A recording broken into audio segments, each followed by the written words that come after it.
Yo, what is going on, guys? Today I'm bringing you one of the best DPS builds in the entire game, how to run it, what you need to run it, and why certain things are important to get. For the rapier, you want to grab the finisher. This is best in the slot for any DPS pretty much if you can pair it with the rapier, and that's because the finisher has an amazing passive. Attacks against bleeding targets deal 15% more damage and reduce flourish cooldown by 5%.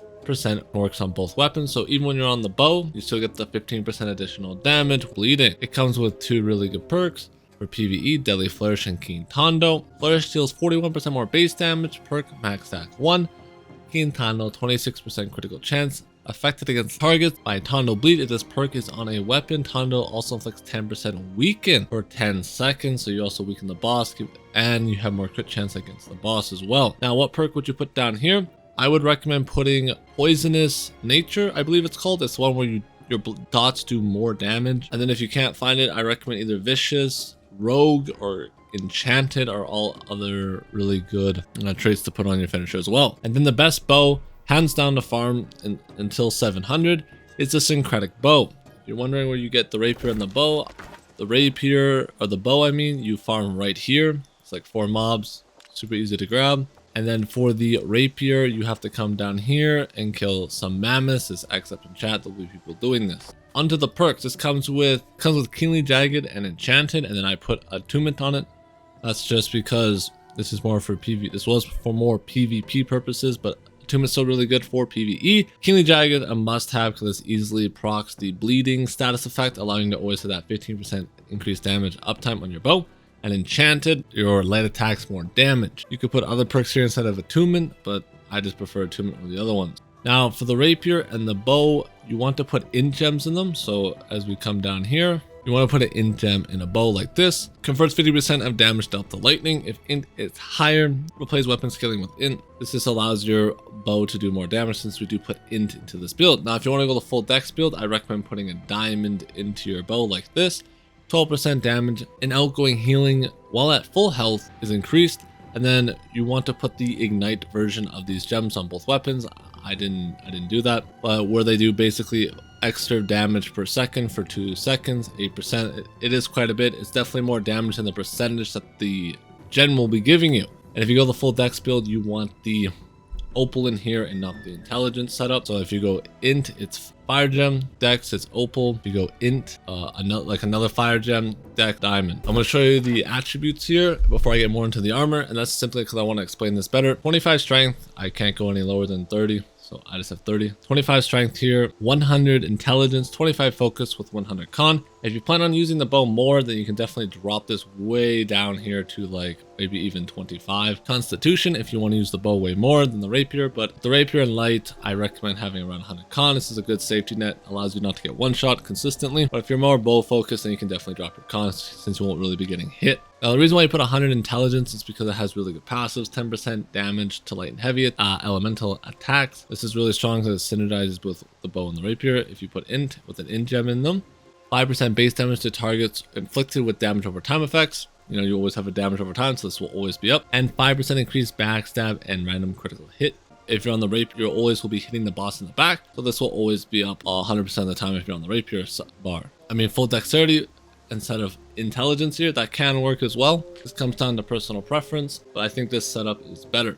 And then I just like to have 25 focus here for the cooldown reduction because I'm running the Attuned Leather Pants, which is the artifact you should definitely be running on most DPS builds. That's because it gives you plus 10 to all attributes, giving you in total basically 10, 20, 30, 40, 50 additional points. Plus I think it has plus 8 higher than other artifacts on the armor, so it actually gives 48 more points, allowing you to have more overall damage and get more points, and you can get the other passives. We're going to be in light, and the way you want to run light is medium head, light chest, light gloves, medium leg wear with light boots. Now the perks you want to aim for will generally be health and elemental aversion, receiving 4.5% less damage from ranged elemental attacks. This is important because in mutations, the bosses always do elemental damage, so having the elemental aversion on there is really useful. Health always makes you more tanky, so it's always nice to have. It's a good safety net.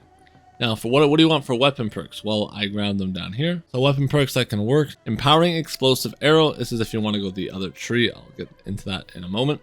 Can be good. Lasting Rain Arrows. The bleed lasts 46% longer. This is a must if you plan on using Rain of Arrows, insane DPS increase. Leeching Flurry, giving you some extra sustain in the boss fight, so you're not always relying on the healer. And our last one will be Enfeebling Poison Shot. Applies a weaken, reducing the target's damage by 3 to 28% for 6 seconds. This is allowing the tank to have an easier. For Amulet, I recommend Divines and Healthy, and then whatever protection the dungeon requires. Barnacles, or BB as it's called.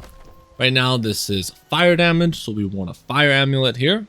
And fire gems, so we don't take much damage in the dungeon. So if we're doing that fire dungeon like I mentioned earlier, we would have to come down here, find my fire amulet like this, put a fire gem, and then all these other gems that you see here would be fire gems. And I would want to aim around 40% fire damage resistance to comfortably go into M3s with having very little chance of dying. Onto our ring here. If you want to farm a ring, this is not a bad ring to grab, but generally the most important ones are thrush damage and bloodletting. Base duration of your bleeds you apply lasts 23% longer. This is huge for your overall DPS and pretty much a must have if you're going to be running this build. Is bloodletting has to be on your ring. Keep that in mind, very important. Keen awareness just comes with that. Preferably you would like Hardy for the extra rolling, because without Hardy you only can roll twice. But with Hardy, you can roll 3 times. And then for our earring, Life Loop, amazing, pretty much best to farm. Healthy Toast, when you drink a mana potion, gain 15% of your base health. Huge. Refreshing Toast, consumable cooldowns is 10% shorter. This is mana, health, and regeneration potions. Regenerating 0.5% health every second. This is just nice for extra sustain in the dungeon. Now, for the artifact, I recommend grabbing Endless Thirst here. I didn't level this up. But if you are wondering what the last perk that you would put on it would be Regenerating, the one right here. What this does is this just makes your healing consumables are 33% stronger. Healing potion cooldowns are 25% longer. They may say, well, this isn't very good. Well, it's more often than not when you're in a boss, you're going to be not hit all the time, but when you do get hit, you need health immediately. So this can definitely help you out. For Heart Rune, I like Detonate. You can run whatever Heart Rune you want. I recommend grabbing the one you want for PvP here, since it doesn't really matter too much in dungeons, unless you're taking them extremely seriously. All right, let's go over the bow tree. Now the bow, I like Rain of Arrows, Poison Shot, and Rapid Shot. I like Rain because of the dot. It gives that it's better AoE, in my opinion, than Explosive Shot. But this is definitely the other option. You can definitely drop Rain of Arrows for Explosive Shot. That's why I showed the perk earlier. These two are interchangeable. It's just whatever one you want to run personally. Poison Shot here, huge damage. 24% weapon damage per second for 7 seconds is an insane amount of damage. And direct hits are more powerful and now deal 100% weapon damage. The passives Mark deal 10% more damage to debuff foes. Debuff durations are 20% longer. So all these debuffs are longer. Hitting a foe below 50% health reduces all bow cooldowns by 5%. I like that one as well. Headshots inflict Ren, so you get extra Ren. Rain of Arrows, it gives you bleed on Rain of Arrows. And then Evasive Tactics, gain empowerment and deal 15% more damage for 5 seconds after dodging. Now you can run the headshot version. When you land a headshot, deal 20% more damage. But if you're like me and you're not very consistent with your headshots, Evasive Tactics is just the better option, since it's consistent. You just have to roll, and this is up 100% of the time. Where to make the most use out of this, hitting your headshots. Something to keep in mind, if you are confident with your headshots, you can run this setup as well. You would drop Rain, grab this, and run Concussion instead. Heavy attacks fly faster and deal 10% more base damage. Deal 10% more damage at foes at least 10 meters away. Super good, just extra damage.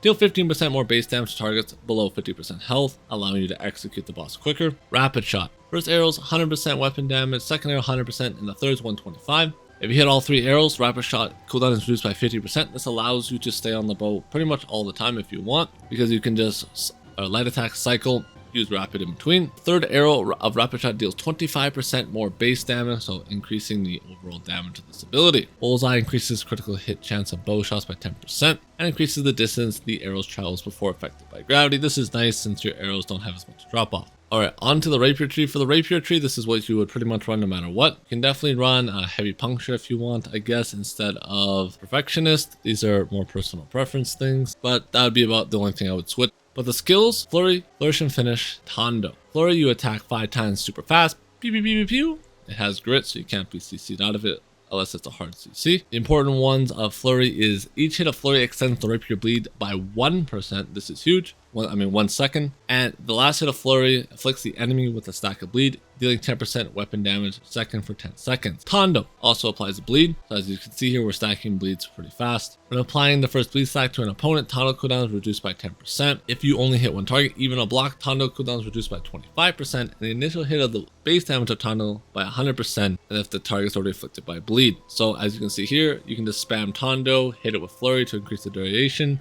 and then use Flourish and Finish to proc all the bleeds at once. So what does Flourish and Finish do? It's easier to explain. You have a first part and a second part that dashes in and procs all the bleeds. We gain 20 stamina on a successful hit. Each check of Tondo bleed reduces the cooldown on this ability by 3.5%. This is the big one. Finish deals 150% of Rapier's bleed damage instead of only 110%. And if we come here, Flourish deals 41% more base damage. So this will absolutely do insane damage when you have a lot of bleeds on them.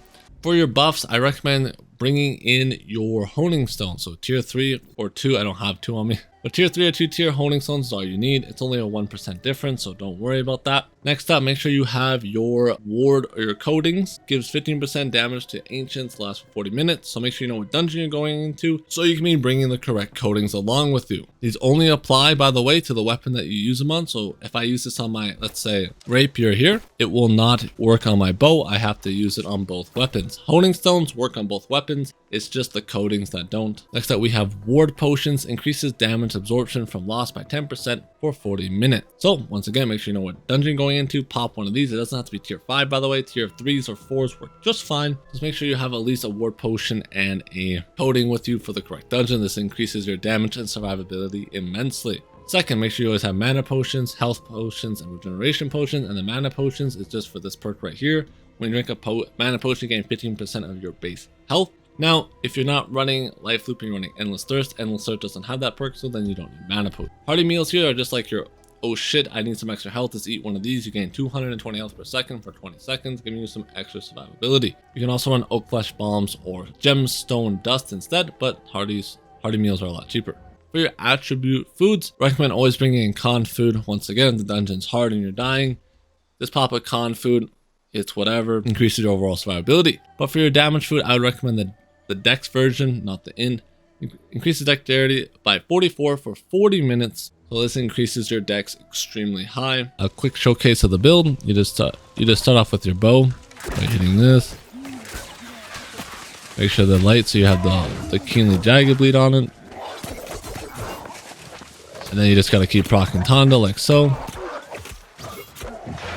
Flourish and Finish does a bunch of damage. Once again, Flourish and Finish. Light, roll Tondo, proc Tondo as much as you can, and you just keep rotating like that. Something to note is generally you always want to light attack in between abilities, so that they can cancel. So as you can see here, I can light and immediately shoot poison.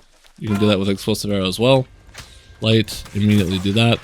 And make sure you're rolling to get the additional damage from the bow passive. Important note, just make sure you're behind the boss when you're on the rapier bar, because you do additional damage from hitting from the back. That's why Rogue can be a really good perk for the finisher. If you guys have any questions regarding the build, I'd be happy to answer anything down in the comments below. And with that, I hope you guys enjoyed.